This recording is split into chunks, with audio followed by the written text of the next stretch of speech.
morning, seventh class. How are you बच्चों? I hope you are fine. Seventh class आप लोगों के संस्कृत के अंदर हम लोगों ने 3 चैप्टर कर लिए। लड़ लकार प्रथम पुरुष एक वचन, लड़ लकार प्रथम पुरुष द्विवचन और लड़ लकार प्रथम पुरुष बहुवचन। ठीक है, 3 पुरुष हमारे लड़ लकार के हम पढ़ने चाहिए थे, पढ़ लिए और हमारी एक्सरसाइज भी कंप्लीट हो चुकी है। अब हम पढ़ते हैं चैप्टर नंबर 4 जो कि है पेज नंबर 17 पर। ठीक है, देखिए जिसका नाम है लड़ लकार मध्यम पुरुष उभय लिंग तीनों वचन। अब तक हम लोग एक वचन, द्विवचन और बहुवचन तीनों अलग अलग चैप्टर से पढ़ रहे थे, पर इस 4th चैप्टर के अंदर, ठीक है, 4th चैप्टर के अंदर आपके तीनों वचन एक साथ आ रहे हैं। तीनों वचन एक साथ आ रहे हैं। चलिए स्टार्ट करते हैं। क्या है इसमें?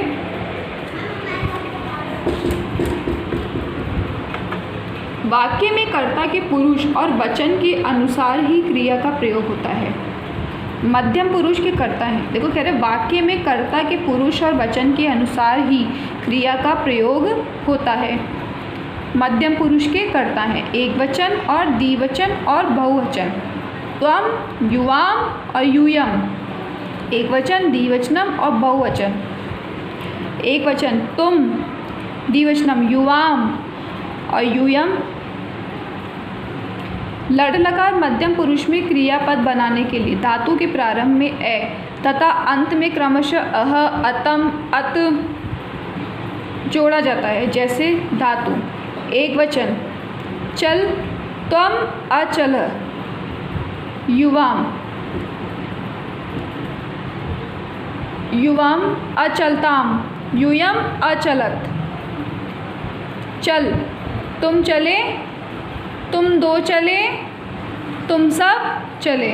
बच्चों यूयाम का मतलब होगा तुम दो और यूयम का मतलब होगा तुम सब, ध्यान रखना। वद, त्वम अवद, तुम बोले। युवाम अवदतम, तुम दो बोले। यूयम अवदत, तुम सब बोले। एक वचन, द्विवचन और बहुवचन।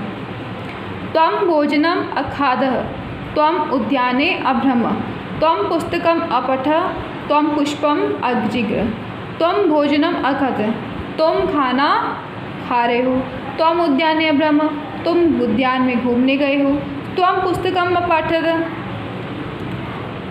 तुम पुस्तक पढ़ रहे हो। त्वम पुष्पम अजिग्रम, तुम फूल को सूंघ रहे हो। यूयाम अक्रीडितम, तुम दो भाग रहे हो। यूयाम अनृत्यम, तुम दो नाच रहे हो। यूयाम असहतम, तुम दो सहत कर रहे हो। युवाम अपीबितम, तुम दो पी भी रहे हो। यूयम अधावत, हम सब, तुम सब भाग रहे हो। यूयम अगायत, तुम सब गा रहे हो। यूयम अचलत, तुम सब चल रहे हो। यूयम अगच्छत, तुम सब आ गए हो। ठीक है, आगे देखिए। त्वम अनम, तुम प्रार्थना कर रहे हो। युवाम अनमत, तुम दो प्रार्थना कर रहे हो। यूयम अनमत, तुम सब प्रार्थना कर रहे हो। त्वम आलिखत, तुम लिख रही हो।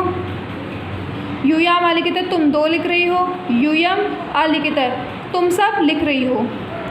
त्वम पुस्तकालय तृष्णिम अतिष्ठ, तुम पुस्तकालय में बैठ करके क्या कर रहे हो? तुम पुस्तकालय में बैठ करके अत्यधिक अभ्यास कर रहे हो पढ़ने का। युवाम तीव्रम अधावतम, अभी कह रहे कि तुम क्या नाम से तुम दो तेज़ी से भाग रहे हो। यूयम उच्च असहत, ठीक है, अहसत, तुम सब ज़ोर ज़ोर से हंस रहे हो। अब बच्चों इस चैप्टर में क्या बताया गया है? अब मेरी बात ध्यान से सुनिए। संस्कृत के इस चैप्टर नंबर 4 में मध्यम पुरुष हमारे को बताया गया। मध्यम पुरुष का इसमें वर्णन किया गया है। उभय लिंग और वचन इसमें तीनों यूज़ में लिए गए हैं। मध्यम पुरुष के अंदर तीनों वचन को यूज़ में लेकर के तीनों वाक्य बनाए हैं। जैसे कि पहला इसने बताया था चल, आपकी बुक में देखिए चल, चल का बताया तुम अचल, ठीक है, तुम चले। यूयाम अचलता, तुम दो चले। यूयम अचलत, तुम सब चले। तुम अवत, तुम बोले। युवाम अवत्तम, तुम दो बोले। यूयम अवत्त, तुम सब बोले। एक वचन, द्विवचन और बहुवचन का देखिए। त्वम भोजनम अखाद, तुम भोजन खा रहे हो। त्वम उद्याने अभ्रम, तुम उद्यान में घूम रहे हो, त्वम पुस्तकम अपठः। बच्चों इस प्रकार से जैसे कि हम लोग इस शब्द पहले भी पढ़ चुके हैं, अभी मतलब चैप्टर हम लोगों ने जब रीड किया था तब मैंने आप लोगों को बताया था कि हम लोगों ने ये पढ़ लिया है। बच्चों संस्कृत का मैं आपको एक चीज़ बता दूं कि आप लोग ये मत सोचना कि हम लोगों ने पहले 3 जो चैप्टर आपको बताए थे, मैंने लड़ लकार, प्रथम पुरुष, एकवचन, द्विवचन और बहुवचन।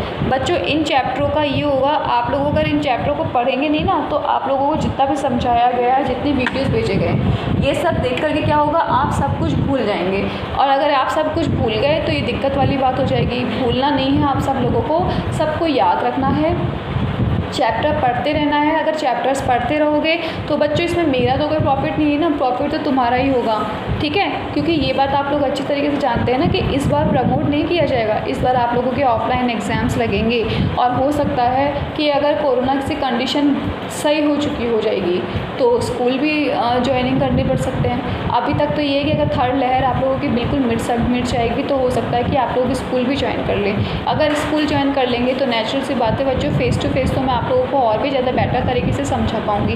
पर 7th क्लास जितने वीडियोज़ मैंने आप लोगों को अब तक भेजे हैं उन वीडियोज़ के अंदर आप लोगों की रिस्पॉन्सिबिलिटी बनती है बच्चों, आप उसको एक बार देख करके छोड़ दो तो ये गलत होगा। आप लोगों से बार बार देखो, पढ़ने की कोशिश करो, पढ़ोगे, कोशिश करोगे तो ही आप लोग फ़ायदे में रहोगे। अब जैसा कि मैंने आपके चैप्टर स्टार्ट किया, इस चैप्टर में आपके स्टार्टिंग में लाइन दी है, वाक्य में कर्ता के पुरुष और वचन के अनुसार ही क्रिया का प्रयोग होता है। कह रहे वाक्य में कर्ता के पुरुष मतलब आपको पता ना, प्रथम पुरुष, मध्यम पुरुष और उत्तम पुरुष, और हम यहाँ पे बात किसकी कर रहे हैं, मध्यम पुरुष की, ठीक है। मध्यम पुरुष के अनुसार ही क्रिया का प्रयोग होता है। बिल्कुल, मध्यम पुरुष मतलब दूसरे स्थान के ऊपर ही क्या नाम से क्रिया का प्रयोग किया जाएगा। अब मध्यम पुरुष के कर्ता हैं, अब यहाँ पर कर्ता किसको बनाया गया, यहाँ पे कर्ता तीनों वचनों को बनाया गया है। यहाँ पर खाली एक वचन को या दूसरे वचन को नहीं, यहाँ पे तीनों वचन, एक वचन, द्विवचन और बहुवचन, तीनों वचनों को क्या बनाया गया है, मध्यम पुरुष का कर्ता बनाया गया है। अब इसने बोला लड़ लकार मध्यम पुरुष में क्रियापद बनाने के लिए धातु में ए तथा अंत में क्रमशः अह, अतम और अत जोड़ा जाता है। अब जैसे इसने बताया, हम लोगों ने पहले जब जोड़ा था ना, पहले में तो क्या जोड़ा था, ए प्लस अत, दूसरे में जोड़ा था ए प्लस अताम और तीसरे में ए प्लस अन, है ना। प्रथम पुरुष, द्वितीय पुरुष और तृतीय पुरुष में अपन लोगों ने पहले तो ये सब जोड़ा था, मतलब तीनों वचनों के अंदर लड़ लकार में। पर ये कह रहा है कि लड़ लकार के मध्यम पुरुष में क्रियापद बनाने के लिए, है ना, लड़ लकार के मध्यम पुरुष में क्रियापद बनाने के लिए धातु के प्रारंभ में ए तथा अंत में क्रमशः अह जोड़ा जाता है, अतम और अत जोड़ा जाता है, जो शब्द सही लग जाए वही। समझ आया। आगे इसके बाद जो थोड़े बहुत एग्जाम्पल्स दिए हुए हैं, एग्जाम्पल्स से कुछ नहीं होगा बच्चों, एग्जाम्पल्स भी आप लोग पढ़ते रहने के साथ साथ ज़रूरी है कि आप लोग इसे भी अच्छी तरीके से पढ़ोगे तो आप लोगों को अच्छी तरह और बेटरली समझ में आएगा। तो बच्चों आप लोगों से मेरी आज यही रिक्वेस्ट है कि अगर कल की आप लोगों की छुट्टी है, बकरा ईद की, जहाँ तक मैं समझती हूँ, और नहीं होगी तो मैं वीडियोज़ आपको भेजूँगी, और अगर छुट्टी आ जाएगी तो कल आपके वीडियो नहीं भेजे जाएंगे। कल छुट्टी के लिए मैं आपको यही होमवर्क देना चाहूँगी कि आप सब लोग बैठ करके घर पर अच्छी तरीके से, ना कि सिर्फ ये चैप्टर बल्कि वो तीनों चैप्टर जो हम लोगों ने, देखो बच्चों ज़्यादा बड़ा भी नहीं है और ज़्यादा डिफिकल्ट भी नहीं है, अगर पढ़ोगे तो सच्ची से समझ में आएगा, तो आप उसे करने की कोशिश करिए। Okay 7th class, bye.